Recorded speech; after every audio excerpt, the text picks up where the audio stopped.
Bonjour à tous, on se retrouve aujourd'hui dans ma cuisine pour une petite vidéo un peu spéciale. J'ai reçu de Knitcrate une box avec de la laine à teindre.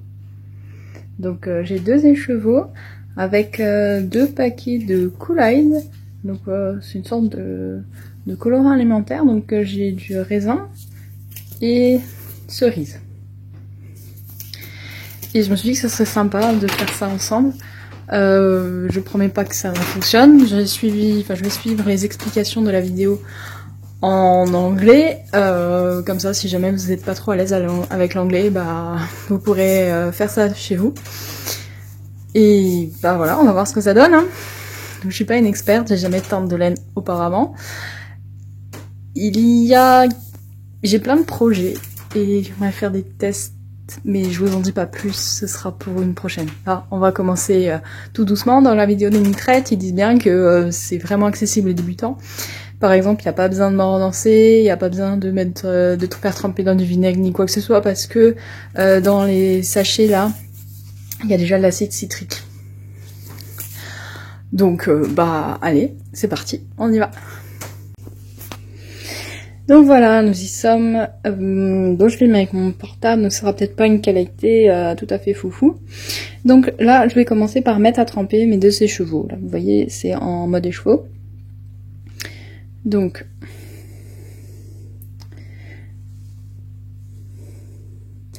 alors avec les écheveaux, il y avait des des liens en plastique. Je vais peut-être les mettre et je reviens. Donc si vous entendez un peu de musique derrière, c'est mon copain qui a repris la guitare. Alors, donc, j'ai défait mes écheveaux. Bon, il faut le temps qu'il fasse la mise au point. Il n'aime pas trop être... voilà. Il n'aime pas trop faire les zooms. Hein. Donc, moi j'ai reçu une base avec du nylon. Donc il y a déjà des liens et tout, donc ça c'est bon. Je vais juste mettre un lien en plastique pour pouvoir les retirer facilement de l'eau sans avoir forcément à me salir les mains. Parce que du coup vous ne voyez rien. Donc j'ai mis un lien, je sais pas, je pense que je l'ai pas mis au bon endroit, mais bon, je ferai mieux pour le prochain parce que ces genres de liens on peut pas les repositionner. Donc je vais placer tout simplement ma laine dans de l'eau. Et alors je vous montre. Donc là j'ai un écheveau. Pour la dérouler, j'appuie un peu là, c'est là où il y a le nœud. Et il y a juste à détendre. Hein. C'est rien de très compliqué. De toute façon la laine va reprendre d'elle-même sa forme initiale normalement sans faire de nœud. Donc voilà, mon écheveau.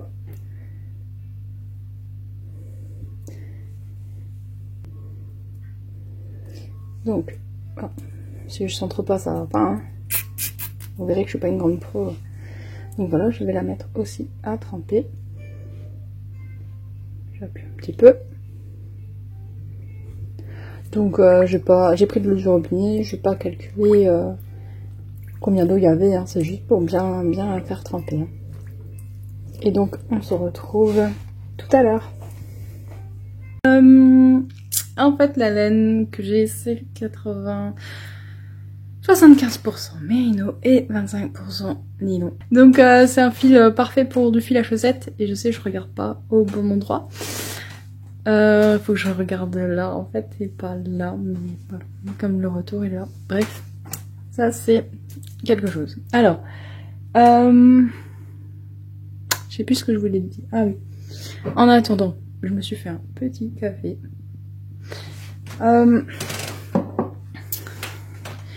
J'ai sorti la grosse marmite parce que chez moi il n'y a pas de demi-mesure, c'est soit une petite casserole, genre casserole, soit la grosse marmite. Donc j'ai récupéré cette grosse marmite chez ma maman, on faisait des confitures, des choses comme ça dedans. C'était pour les grandes, quand on avait besoin d'un grand récipient à faire cuire. Alors bon, par contre mes vitraux céramiques sont assez petites, donc je sais pas trop niveau chauffe ce que ça va donner. Donc j'ai laissé à peu près une demi-heure, un peu plus d'une demi-heure, ça fait presque une heure, je l'ai laissé tremper dans juste de l'eau claire. Qu'est-ce que je devais encore vous dire? Donc là je vais les essorer et je vais, avant de les essorer, je vais déjà mettre 8 tasses d'eau dans la marmite là. Donc de l'eau du robinet, hein. Mon eau est très calcaire, mais bon là on n'est pas sur des... Enfin je sais pas si ça va avoir une incidence ou pas, comme j'ai jamais fait. Je sais que en teinture il y a le pH de l'eau et tout qui peut rentrer en compte. Et ben on verra bien, hein. De toute façon, si jamais ça marche pas, bah, vous verrez en direct et puis vous pourrez apprendre de mes erreurs, c'est pas grave. Donc les Kool-Aid, je vous ai pas dit à quoi ça servait. Sinon demandez à Tricostérone Thibaut, parce que lui, en fait c'est, elle utilise ça dans la vidéo. Nick Crate les propose comme des colorants alimentaires. Et sur le paquet, eh ben, on voit que il les propose à diluer dans de l'eau. Et ça fait une sorte de boisson, quoi. Et comme quoi, il faut mettre 2 morceaux de sucre. Et en fait, Thibaut, il les a bu. Apparemment, c'est pas terrible. Alors, tout à l'heure, on dirait que je vais aussi goûter, voir ce que ça peut donner. Ça va être rigolo. Et donc non, ce n'était pas à boire. Tous ceux qui ont reçu la Nick Crate avec deux écheveaux couleur naturelle et qui ont bu les Kool-Aid, vous avez raté une session de teinture, quoi. Bon. Alors, en tout cas, sachez que moi j'en ai déjà vu de ces petits trucs-là en supermarché, dans les rayons, comment ça s'appelle, truc du monde, là. Je sais, dans mon Super U, il y a une tête de gondole avec des produits américains. Ils ont des trucs tout fous, genre du Snickers, le beurre de cacahuète, des trucs comme ça. Et moi, je passe tout le temps dans ce rayon en me disant... Des fois, j'ai envie de tester, mais j'ose pas. Et ça, il me semble que je les ai déjà vus. Ça me parle. Donc, si j'en retrouve, et que ça marche, forcément, j'essaierai d'avoir d'autres couleurs. Donc, dans la Nick Crate, on pouvait avoir donc cherry, grape. Il y en avait un, c'était orange, et c'est tout, je crois. Je sais plus. Bon, en tout cas, j'ai vu aussi l'orange. Alors, moi, qu'est-ce que je vais faire? Donc, j'ai regardé quelques vidéos. Le problème, c'est que j'ai envie de tout. J'ai envie d'avoir un écheveau dégradé, d'avoir des speckles et d'alterner les 2 couleurs sur mes 2 écheveaux. Ça va pas être simple. Après, on est là pour s'amuser avant tout. Donc, on va voir ce que ça donne. Vous pouvez admirer ma chouette cuisine. D'habitude, vous voyez de cette partie-là, là, je tourne là. Ouais, en fait, on a la chance d'avoir une... Enfin, la chance, ça dépend. Ça dépend du point de vue, on a la chance d'avoir une cuisine ouverte sur salon, qu'on a aménagée avec plein de rangements là au milieu pour faire un espace un peu à part. Donc, ça me fait une pièce très lumineuse et donc du coup, je trouve ça top pour filmer. Donc je vais prendre beaucoup de plaisir à vous partager cette session improvisée de teinture. Et puis qui sait, peut-être qu'il y en aura d'autres. Allez, je vous épargne ma tronche et on se retrouve pour la suite. Donc voilà, j'ai essoré ma laine. Maintenant je comprends ceux qui me disent que la laine, enfin qu'elles aiment bien l'odeur de la laine mouillée ou quoi. C'est vrai que ça sent bon. Enfin ça sent bon, ça sent la laine mouillée quoi. Donc dans le tuto, ils disent qu'il faut mettre 8 tasses d'eau à chauffer. Je sais pas trop leur grandeur de tasse, parce que bon, il y a les tasses à expresso, ou il y a les tasses... Pour moi, une tasse, c'est ça, c'est un mug. Donc, je vais faire entre les deux, je vais faire des moitiés de tasse. Je vais en mettre 8.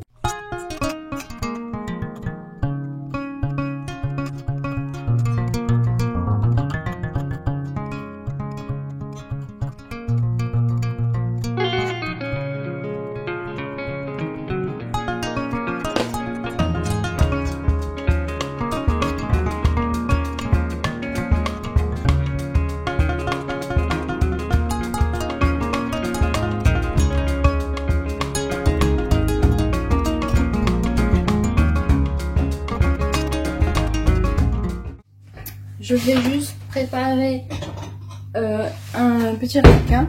Donc normalement quand vous faites de la teinture avec des produits chimiques, il ne faut pas utiliser les mêmes récipients que ceux que vous utilisez pour cuisiner.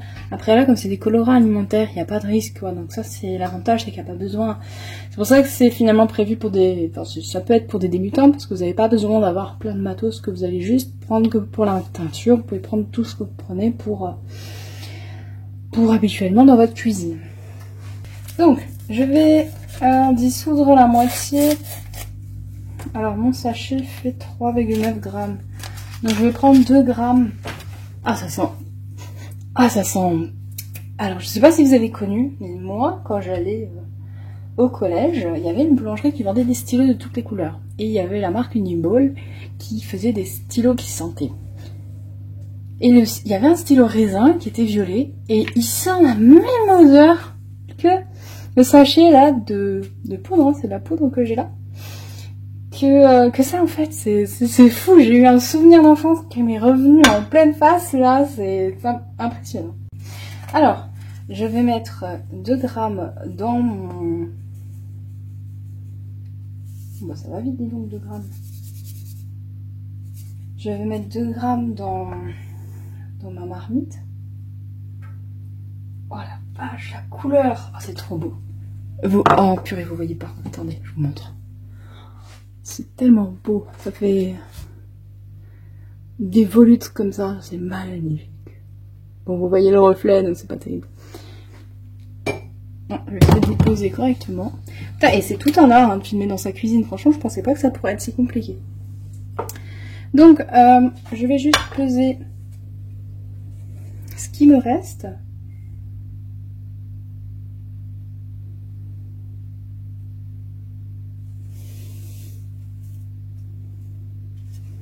Bon, j'ai pas une balance très exacte, mais bon, on va dire que c'est ça.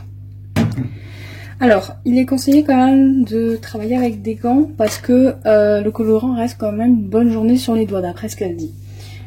Donc, moi je vais en mettre, pas forcément parce que ça m'embête d'avoir les mains tachetées, ça je m'en fous.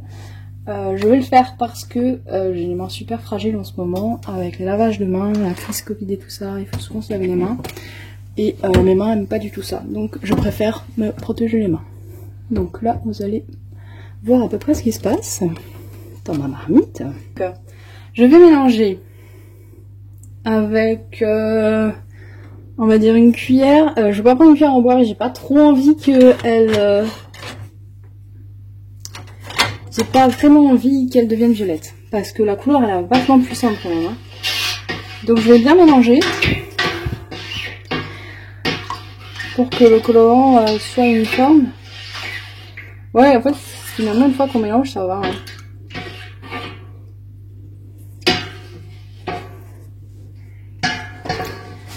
Et je vais remettre ma cuillère dans la tasse quand je m'en sers pas, c'est peut-être plus simple.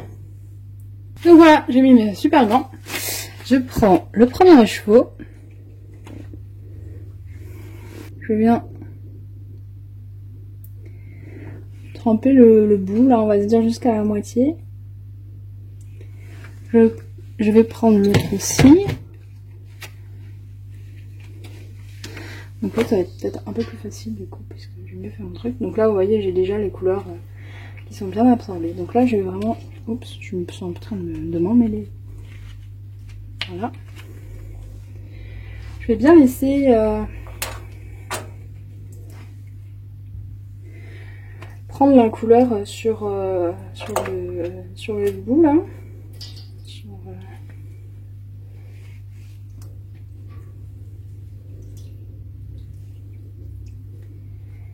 Ah purée, ça prend vraiment les pigments, hein, c'est incroyable. Hein.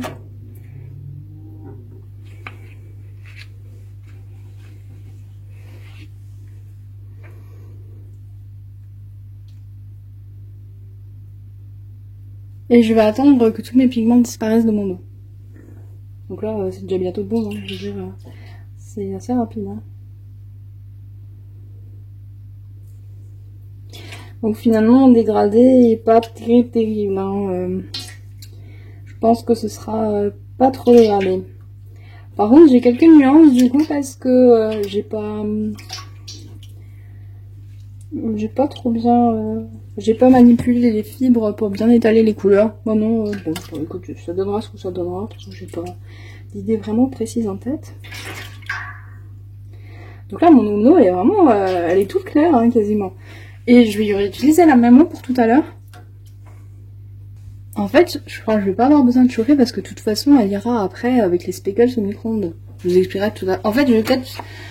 Bon, cet épisode, c'est un vrai bordel, mais je vais quand même vous expliquer ce que je voulais faire. Ce qu'il vous faut pour teindre. Il vous faut une casserole comme moi, pas obligé qu'elle soit aussi grande, bien sûr. Donc les cheveux à teindre, vos couleurs, tout ça. Il vous faut aussi donc une source de chaleur, parce que c'est la chaleur qui va faire fixer les pigments dans la laine. Donc elle conseille pour les speckles de faire au micro-ondes. Comment dire, pour les dégradés, elle utilise une casserole et elle fait cuire dans l'eau. Donc je sais pas, finalement, est-ce que je l'ai fait cuire 2 fois ou pas, quoi, je trouve que c'est un peu bête. Je pense pas, en fait, je pense que je vais faire me cuire le tout à la fin.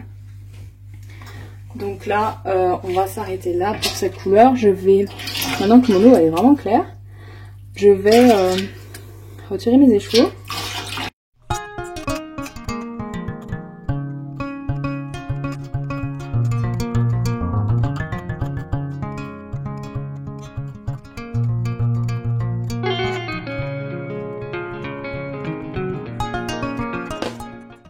On va passer au rouge. Donc, vous voyez, ça m'a fait quelque chose d'assez léger. Comme j'ai mis que à la moitié d'un paquet, finalement, ça reste des couleurs assez tendres.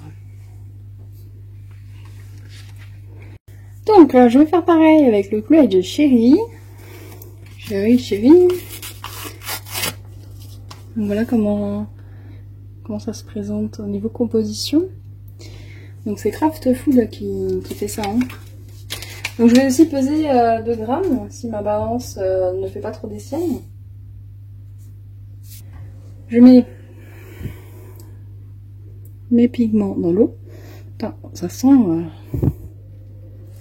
la cerise. Hein. Mais la cerise vachement chimique. Quoi, hein. C'est assez impressionnant. Donc je garde ma poudre pour après les speckles. Donc là j'ai la rouge et là j'ai la violette. Rouge dans le bleu, vert c'est violet. Je sais pas si je m'en souviendrai tout à l'heure. Donc là je vais mélanger. Ouais, donc là on voit, c'est vrai, c'est pas...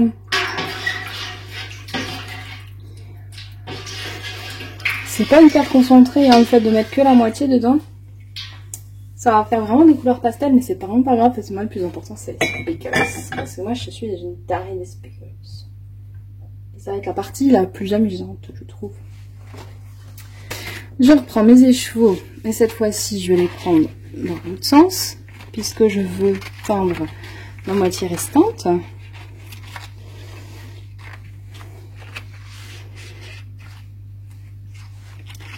Et celui-là aussi. Je fais pareil.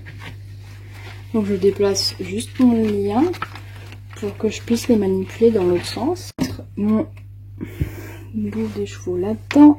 Je prends l'autre aussi. Et on fait pareil. Bon, alors je suis vraiment pas douée pour les manipuler les chevaux. Je trouve que c'est beaucoup plus compliqué que ça en arrière. Franchement, les teinturières, chapeau, parce que moi j'ai pas du tout de marque pour l'instant. Donc voilà, donc je vais mettre les petits bouts. Et je vais essayer de y aller plus progressivement. Je vais essayer, hein, après c'est... Voilà, c'est un métier quand même de teindre la laine finalement. Hein.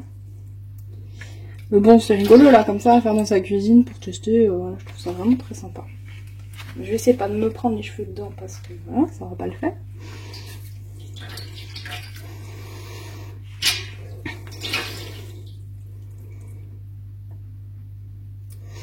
Donc comme ma couleur est vraiment pastel, j'ai l'impression que ça prend pas plus forcément le goût, hein, même si je laisse plus longtemps. Donc oui, j'y vais franco.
Et voilà, on a fini pour cette partie-là.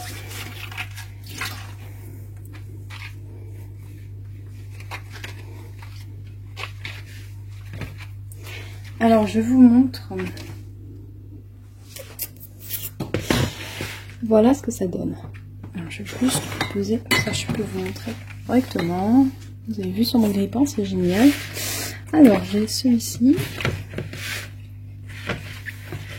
Vous voyez, la nana vraiment pas douée. Hein. Alors, j'ai celui-ci qui a bien pris la couleur en bas en fait, parce que je l'ai plongé un peu plus longtemps. Et il est un peu plus pâle au milieu. Et donc là, il est carrément, il a pris un peu de rose parce que je l'ai trempé tout à la fin. Et il restait vraiment pas beaucoup de pigments, donc ça fait un rose très pâle. Et puis là, vous avez la partie violette. Et par contre, je sais pas pourquoi. J'ai des taches brunes. Je sais pas si j'ai sailli mon écheveau à un moment donné. J'ai peut-être posé là où il fallait pas, je sais pas. Bref, très très joli. Et alors celui-là, c'est le premier que j'ai mis dedans. Et alors celui-là il est magnifique. Je trouve que la partie rouge a vraiment bien pris là au bout. Ça fait le dégradé que je voulais. Hein. Franchement, je suis assez satisfaite de ça.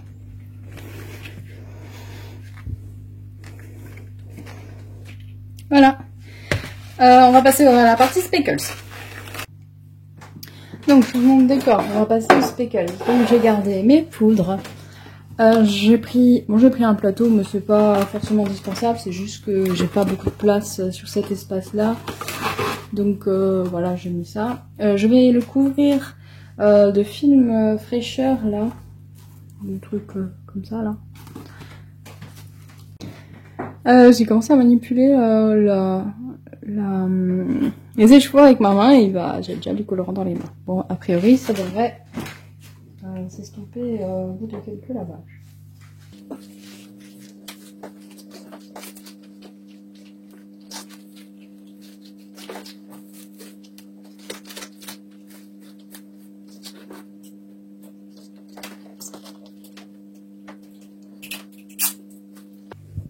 Donc je les dispatche bien là pour essayer de faire entrer un maximum de speckles. Il y aura un peu moins de speckles sur les bouts chez moi parce que là, comme vous voyez, ils ne rentrent pas dans mon plateau. Mais bon, pas très grave.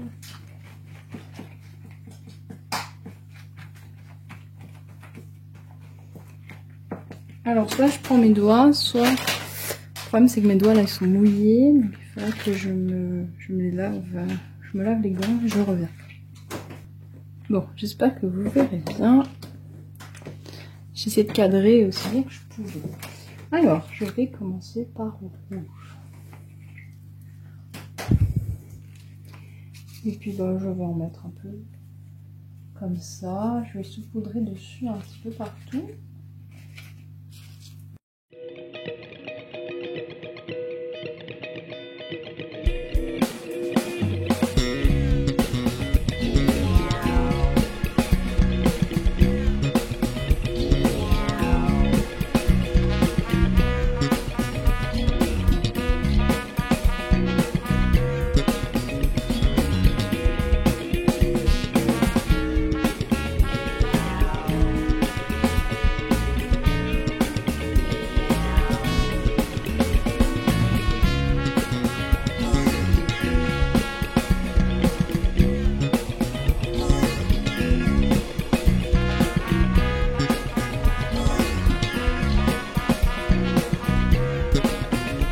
Le rouge c'est bon. Alors vous avez vu là j'ai fait une petite bourgourde, j'ai une grosse tache.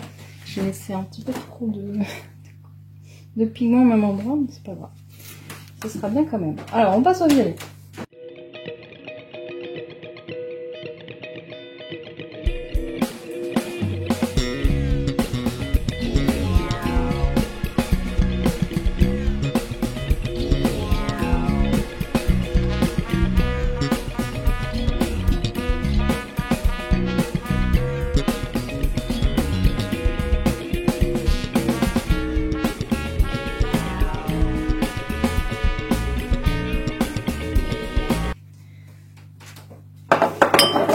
Donnera ce que ça donnera. Donc pour l'instant ça ressemble absolument à rien, mis à part à une laine avec des taches. Hein.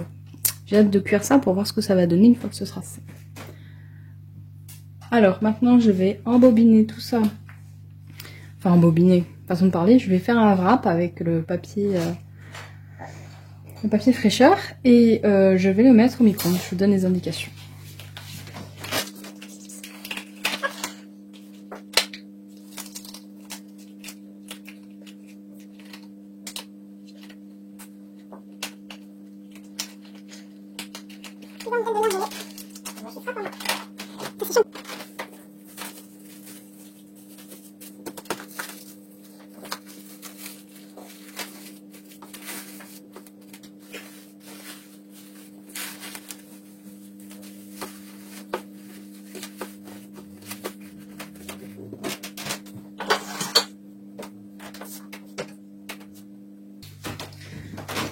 Donc mon joli burrito est prêt.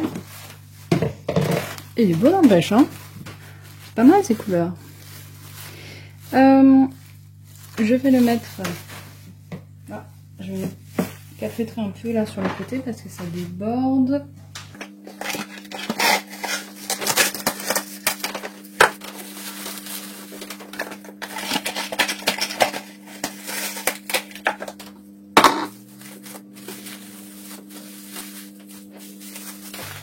Donc, pour ma part, je l'ai mis dans un tube. Hein.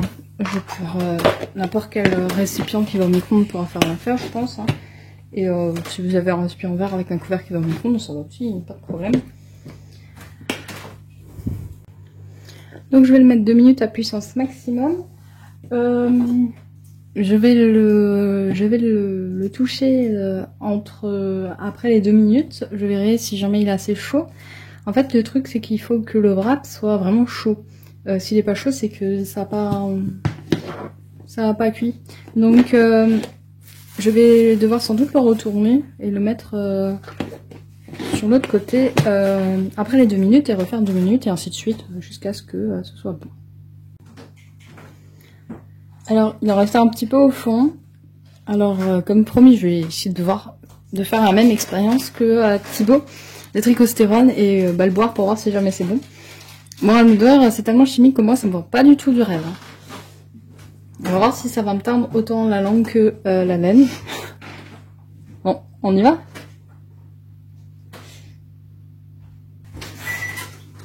Bon bah, à la vôtre, hein.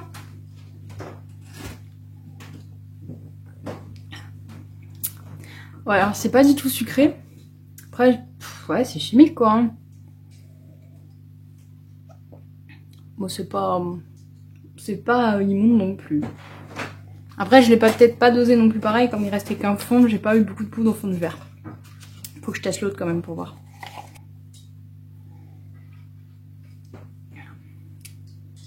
Bah, le violet est nettement moins bon, hein. Je préfère la cerise. Alors pour ma part, j'ai un micro-ondes qui a chauffé à 850 watts, j'ai mis 2 minutes, et comme c'était déjà chaud, j'ai juste remis 1 minute après. Donc bon, bah si je suis les explications, c'est bon. Donc il n'y a plus qu'à laisser refroidir, et puis après, bah je vais étendre tout ça, et puis bah je vous montrerai le résultat une fois que ce sera sec. Donc bon, par contre, j'en ai quand même mis un peu sur les mains. Mais bon, tant pis, c'est pas grave. Bon bah on se retrouve pour le résultat final. Donc une fois que ma laine a refroidi, je la rince à l'eau claire et avec un peu de calan. Donc moi j'en ai un à la lavande, peu importe. Donc j'ai mis une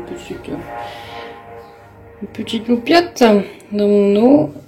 Et je vais laisser reposer un petit peu, je vais un peu touiller comme ça. Et puis après je vais bien essorer et elle pourra partir au séchage. Ah, j'ai trop hâte. Donc vous voyez, en fait la cuisson a vraiment, comment dire, a fait accrocher les pigments à la fibre. Parce que maintenant quand je la touche et là dans mon eau, il n'y a plus rien. Hein. C'est vraiment la laine qui a tout absorbé. Et il reste dedans, donc ça c'est cool, c'est que ça a marché. Je suis vraiment trop contente en fait. J'ai hâte de voir ce que ça va donner au séchage. Pour l'instant, bah ça ressemble à un paquet de nœuds rose et violet. Mais j'ai trop hâte de voir ce que ça va donner une fois sec.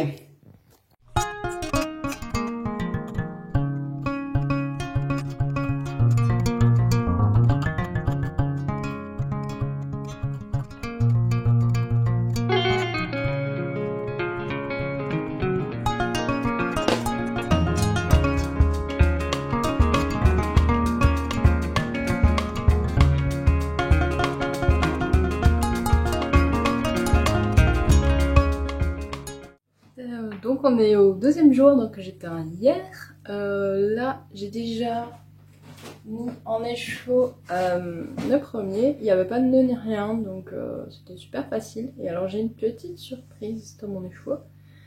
Je sais pas si vous allez voir. En fait j'ai du bleu. Je sais pas comment ces speckles bleus sont arrivés là, sachant que j'avais du violet et du rouge. Donc à un moment donné je pense que le violet a dû perdre ses pigments rouges. Ouais. Donc ça c'est mon premier.